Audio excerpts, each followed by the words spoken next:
We'll be breaking down all major concepts covered on the exam. So, imagine this scenario. You've got an 80-year-old patient, right? Okay. And they have worn these incredibly thick reading glasses for, I don't know, the last 2 decades. Like completely dependent on them. Exactly. But then one morning, they suddenly wake up, they walk into the kitchen, and they start reading the morning paper with just bare eyes. Oh, wow. Yeah. Right? It seems like a medical miracle or, some spontaneous reversal of aging. But it's really not. I mean, it's actually the warning sign of a creeping ocular disease. Exactly. And that is exactly the kind of trap we want to help you avoid. We are your dedicated MCCQE reviewers, and our entire goal is to help you, the Canadian medical student, master this material. Right, to navigate the board's traps and just feel completely confident with the whole review process. Definitely. And to give you the absolute gold standard in terms of accuracy, the concepts covered in this deep dive are sourced directly from reliable StatPearls articles. Yes. And we do need to state clearly right up front that this is strictly for medical education and exam preparation. Right, not medical advice. Exactly, not medical advice. Any clinical decisions in the real world must always involve a qualified healthcare provider. Always. So let's get into it. Let's focus on section S11 of the MCCQE matrix. That's head and neck, eye, and ENT. Right. Specifically, we are zooming in on the lens today. And the most heavily tested pathology in that entire area is, of course, cataracts. Oh, absolutely. It's huge on the exam. Yeah. We are basically mapping out the etiology, the morphological types, the clinical workup, management, and those really highly testable post-op complications. So I guess at its core, you have to know that a cataract is just the gradual opacification of the normally clear crystalline lens or capsule, right? Right. And the underlying mechanism for that, it just comes down to denatured and coagulated lens proteins. Which, honestly, the best way to visualize this for the boards is just the egg white analogy. Oh, I love that analogy. It works so well. It really does. I mean, think about it. A raw egg white is completely transparent, right? Yeah, totally clear. Because its proteins are folded in this highly specific soluble structure. Like light just passes straight through without any interference at all. Right, but as you apply heat to a frying pan. Exactly. You apply heat and those proteins denature, they unfold, they tangle together, and suddenly that clear matrix turns into this opaque white wall. And that physical transformation, it perfectly mirrors the clinical history you're going to see in exam vignettes. How so? Well, because that protein denaturation in the human lens is a gradual metabolic process. Right. These patients present with painless, slowly progressive vision loss. Oh, that's a key distinction. Painless and gradual. Exactly. If a board prompt describes, acute painful vision loss or some certain visual crisis, you can immediately rule out a primary uncomplicated cataract. Right, you're looking at something else entirely at that point, like glaucoma or a retinal issue. Exactly. Now, epidemiologically, I mean, this is the most common cause of blindness worldwide. Yeah, the numbers are staggering. They really are. And the vast majority of vignettes will feature older adults with senile cataracts. There's even a slight female predominance, usually around a 1 to 1.3 ratio. But honestly, senile cataracts are almost too straightforward for the MCCQE. Like, the examiners, they want to test your grasp of the secondary etiologies. Oh, for sure. They love the zebras. Right. They want you to know the congenital, traumatic, systemic, and pharmacological causes. So starting with congenital causes, the classic board triggers you need to watch for are maternal nutritional deficiencies, placental hemorrhage, which leads to fetal hypoxia, and the torch infections. Ah, the torch infections, always high yield. Always. And rubella and rubeola are the highest yield here. When a fetus is exposed to the rubella virus during that critical first trimester, the virus directly invades the developing lens. Wow, it just straight into the lens tissue. Yeah, it literally halts the normal mitosis of the primary lens fibers. So it leaves the infant with these dense bilateral nuclear cataracts right at birth. That's tragic, but highly testable. And trauma is another major demographic shift you have to watch out for. Right, because now we aren't talking about newborns or the elderly. Exactly. If a vignette presents, say, a 25-year-old with a rapidly forming unilateral cataract, blunt force, or a penetrating injury is almost always the answer. Yeah, the mechanism there is purely physical. Right. The trauma physically tears the delicate lens capsule, and the moment that barrier is broken, the aqueous humor rushes into the lens, hydrates the tissue, and rapidly accelerates that protein denaturation process. It just cooks the proteins instantly. Exactly. Now, moving to the systemic and endocrine causes, Diabetes is just the absolute heavyweight here. Oh, diabetes is everywhere on the boards. And the pathophysiology for diabetic cataracts relies entirely on the sorbitol pathway. Right. So walk us through that pathway. Okay, so when a patient's blood glucose levels spike, that excess glucose in the aqueous humor, it diffuses straight into the lens. Okay, so you've got all this extra glucose sitting in the lens. Yeah. And then the enzyme aldose reductase converts that glucose into sorbitol. And here is the major problem. Sorbitol cannot diffuse back out. Exactly. It gets trapped inside the lens. Right, and because sorbitol is highly osmotic, it essentially acts like a sponge. Yes, a massive sponge. It pulls water into the lens fibers, causing them to swell up, lose their precise architectural spacing, and just opacify. I mean, it's basically osmotic stress destroying the lens clarity. That's a great way to summarize it. Now, aside from diabetes, you also have myotonic dystrophy and neurofibromatosis type 2. Yeah. Those are your classic neurological associations. Oh, absolutely. When a question describes a patient with delayed muscle relaxation and frontal balding, your brain should immediately jump to checking their eyes. Yeah, you have to make that connection. And for myotonic dystrophy, you are specifically looking for a very distinct, rare presentation called a Christmas tree cataract. A Christmas tree cataract. I always thought that was such a wild name. It is, but it's very descriptive. These are polychromatic, iridescent, needle-like formations deep in the lens cortex. They literally reflect light exactly like shiny ornaments on a tree. It's just a classic high-yield trivia point that examiners love to deploy to see if you can distinguish it from other types. Right, and then wrapping up the etiologies, we have to look at pharmacology. Oh, drugs. Always the drugs. Always. Long-term use of anticholinesterase inhibitors and corticosteroids are the major culprits here. You know, I always used to wonder how a simple pill could somehow cloud a lens. It seems counterintuitive, right? Yeah, but the steroid mechanism is actually really insidious. Corticosteroids bind directly to the lens epithelial cells, and they alter their gene transcription. Wow. Yeah, this causes the lens proteins to agglomerate or clump together, particularly right at the posterior pole. Which means any patient on chronic systemic steroids, like for an autoimmune condition, or even patients aggressively using topical steroid eye drops, they are at massive risk. Yeah, the route of administration actually matters less than the cumulative dose over time. Right. So that covers the underlying triggers.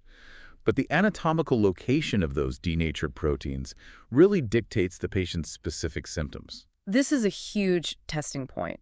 The exam will heavily test your ability to link a symptom to a physical location in the lens. Definitely. So let's start with the most common one, which is the nuclear sclerotic cataract. Right. As the name implies, it happens right in the embryonic center, the nucleus.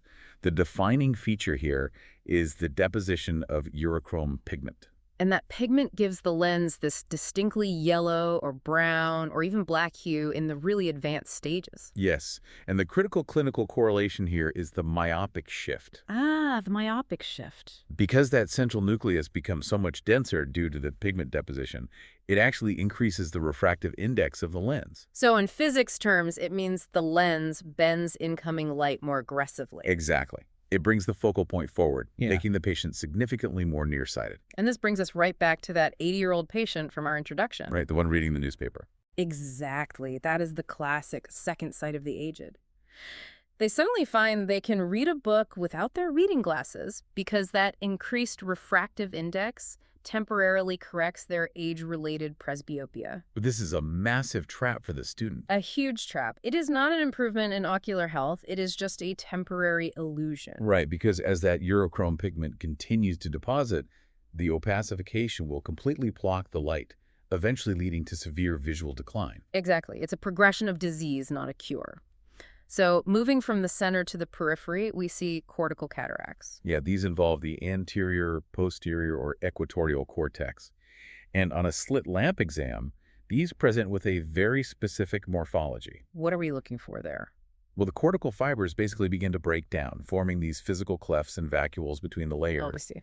and then water pools inside these empty spaces, which is a process known as cortical hydration. And the result of that hydration is a cuneiform or wedge-shaped opacity. The classic board description is radial spoke-like opacities. They usually start down in the infranasal quadrant and point inward toward the center, kind of like the spokes of a bicycle wheel. And because these water-filled vacuoles sit right in the periphery, they act like tiny, irregular prisms. They just scatter the incoming light. So the patient's primary complaint won't necessarily be blurry vision, but severe glare. Exactly. especially when driving at night, as oncoming headlights hit those peripheral spokes and the light scatters across the retina. It's blinding. But I think the most critical morphological category for the MCCQE, hands down, is the subcapsular cataract, specifically the posterior subcapsular cataract, or PSC. Oh, definitely. I mean, anterior subcapsular cataracts do exist, and they're usually linked to fibrous metaplasia, where the epithelial cells turn into opaque fibrous tissue. Right. But the PSZ is the one you absolutely must highlight in your study notes. For sure. The pathology of a PSC involves this granular, plaque-like appearance sitting just inside the posterior capsule. Yeah. And if you look at it with retroillumination, it looks black and vacuolated. But the absolute key buzzword here, the one you must associate with this, is Weddell cells. Sometimes they are referred to as bladder cells. Weddell cells, yes. These are normally stationary epithelial cells from the equator of the lens, but they migrate to the posterior pole and swell up entirely out of proportion. And the reason the PSC is so devastating clinically and so heavily tested is pure anatomy. Right, because of where that posterior pole sits. Exactly. It sits perfectly at the nodal point of the eye. And the nodal point is essentially the exact optical intersection where all incoming light rays cross before spreading out to cover the retina. This means even a microscopic plaque of swollen Weddell cells right at that intersection blocks an immense amount of visual information. Yeah, the bottleneck. A huge bottleneck.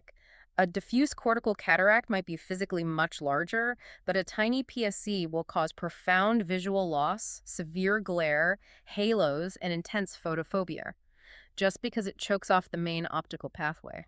Right. Okay. So having established the types, let's step into the clinic to examine this patient. Obviously, decreased visual acuity is a given here. Right. And when you use your ophthalmoscope, you'll note a dull red reflex because the opaque lens prevents the light from bouncing cleanly off the retina. And in advanced, fully mature cataracts, the entire lens just turns white. Yeah, that finding is known as leukocoria. It's visible even without any special equipment. True. But during this physical exam, board examiners frequently lay their most dangerous trap, the RAPD, or relative afferent pupillary defect. Oh, also known as a Marcus Gunn pupil. They love testing this. They really do. A question will describe a patient with a massive, dense, completely white mature cataract and then ask you what happens during the swinging flashlight test. And the instinctive, but completely wrong, logic goes like this. The student thinks, okay, the cataract is incredibly thick, so it blocks all the light from entering the eye. Right. Therefore, the retina doesn't sense the light, the optic nerve doesn't fire, and the pupil fails to constrict, giving you an RAPD. But that logic will instantly cost you the question. It will, because a cataract is fundamentally just a dirty window. A dirty window. I love that. It blocks form, shape, and detail, but it still allows raw, ambient light energy to pass through to the retina. The afferent pathway remains perfectly intact. Right. So a cataract alone, no matter how dense it is, does not cause an RAPD. Never. If you do find an RAPD in a patient with a cataract, the exam is signaling that there is a second, far more serious pathology hidden behind the lens. Exactly. You are looking at a posterior segment emergency, maybe a massive retinal detachment, ischemic optic neuropathy, or end-stage glaucoma. The RAPD basically tells you to look deeper. Right. Now, once you've avoided that trap and confirmed an isolated cataract, you must prepare the patient for surgery. We cannot simply wheel them straight into the operating room. Definitely not. The preoperative evaluation is highly specific, and biometry is the absolute foundation here. Right, because we are removing the natural crystalline lens, which provides about 1/3 of the eye's focusing power. Right, and we have to replace it with an artificial intraocular lens, or IOL. And choosing that IOL is not just a guessing game. It requires precise optical physics. I always think of it like calculating the exact trajectory to land a rover on Mars. Oh, that's a brilliant way to picture it. Right. You need to know two critical measurements to make the landing. First, keratometry, which calculates the exact curvature and refractive power of the cornea. That's your launch angle. Okay. And second, the axial length, which is the physical distance from the front of the cornea to the macula in the back. That's the exact distance to the target. And if your math is off by even a millimeter. Exactly. If it's off by a millimeter, the focal point completely misses the macula, and the patient wakes up with a massive permanent refractive error. Which is a disaster. And alongside those optical calculations, you also must assess the structural integrity of the eye itself. Right. Evaluating the corneal endothelium is absolutely mandatory. Yeah. The endothelium is just this single layer of hexagonal cells on the back of the cornea, and their sole job is to constantly pump fluid out of the corneal stroma to keep it transparent. The danger here lies in the surgical technique itself.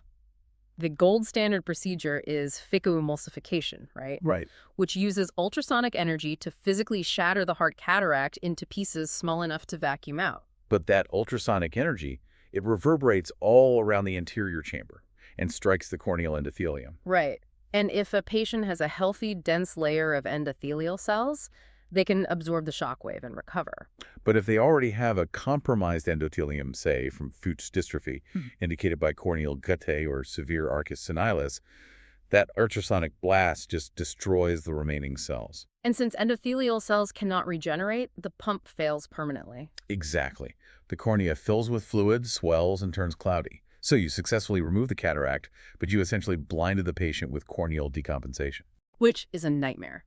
This is why specular microscopy and pachymetry to get a precise endothelial cell count are completely non-negotiable pre-op steps. Absolutely. And rounding out the pre-op check is a rigorous drug and allergy history. Oh, right. Sulfonamides and iodine are ubiquitous in surgical prep and post-op antibiotic drops. Plus, latex is still present in many surgical environments. Yeah. Missing a sulfa allergy and triggering Stevens-Johnson syndrome over a routine cataract extraction is a catastrophic clinical failure. So true. Okay. So the workup gives us the data to make the ultimate clinical decision. Conservative management versus surgical extraction. Right. And the primary threshold for the boards relies on visual acuity and how severely it impairs the patient's daily life. Yeah, a visual acuity of 624 or better usually keeps you in the conservative management camp. And conservative management basically involves maximizing their current optics. We can prescribe new refractive glasses to chase that myopic shift in nuclear sclerosis. Right. We can also prescribe pupillary dilation drops like phenylephrine, cyclopentolate, or atropine. Right, because by forcing the pupil to stay wide open, we allow light to bypass a central nuclear cataract and enter through the clear peripheral lens. Exactly. It just gives the patient functional vision for a little bit longer. Now, a quick word of warning regarding board distractors. The StatPearls material does mention pharmacological trials testing chemical drops designed to dissolve denatured lens proteins. Oh, right. The cataract drops. Yeah. Do not select this as a treatment option on the MCCQE. These are strictly experimental right now. Right. The definitive gold standard cure for a clinically significant cataract on the exam is surgical extraction with IOL implantation. Period. So if their vision drops worse than 624, we operate. But there are also secondary medical indications that basically force our hand, regardless of visual acuity. Right. These occur when the cataract becomes physically toxic or structurally dangerous to the eye. The two big ones to know are phacolytic and phacomorphic glaucoma. Okay, let's break those down. What happens in phacolytic glaucoma? In phacolytic glaucoma, you have a hypermature cataract that begins to liquefy. The lens capsule becomes highly permeable, and it actually leaks denatured liquefied lens proteins right into the anterior chamber. So the body sees these loose proteins and sends in macrophages to eat them. Exactly. But the macrophages become massively engorged, and they physically clog the trabecular meshwork, which causes a massive spike in intraocular pressure. And then on the other hand, you have phacomorphic glaucoma, which is basically a mechanical issue, right? Right. The cataract simply swells up so large that it physically pushes the iris forward, completely crushing the drainage angle shut. In both of those cases, the lens has become a direct threat to the optic nerve, and it just must be extracted immediately. Yeah, there's no waiting around. Yeah. And a third medical indication is when the dense cataract physically blocks your view of the posterior segment, and you suspect a retinal detachment that needs laser repair. Right. The cataract has to come out just so you can actually see the retina to fix it. Exactly. Now, when we do operate, we mentioned phacoemulsification. Using ultrasound is the primary method. Right.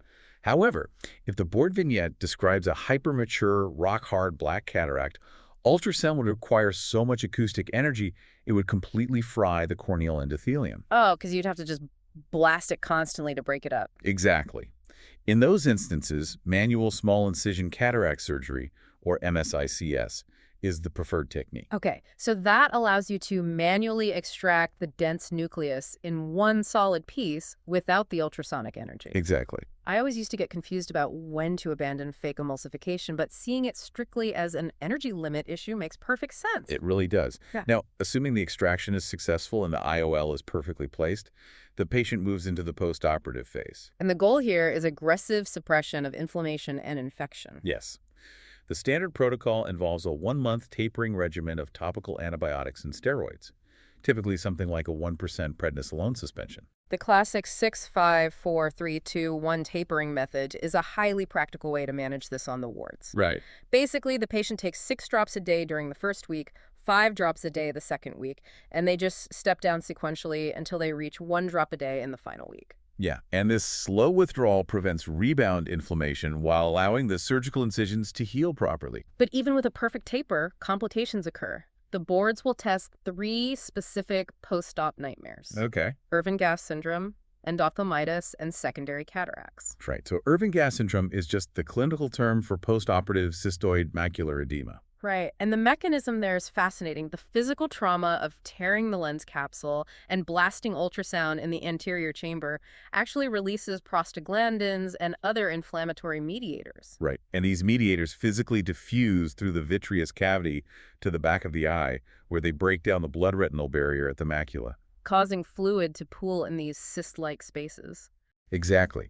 The patient will present a few weeks after a successful surgery, complaining that their sharp central vision is suddenly blurring. And treatment for that usually involves topical NSAIDs to suppress those prostaglandins. Yeah.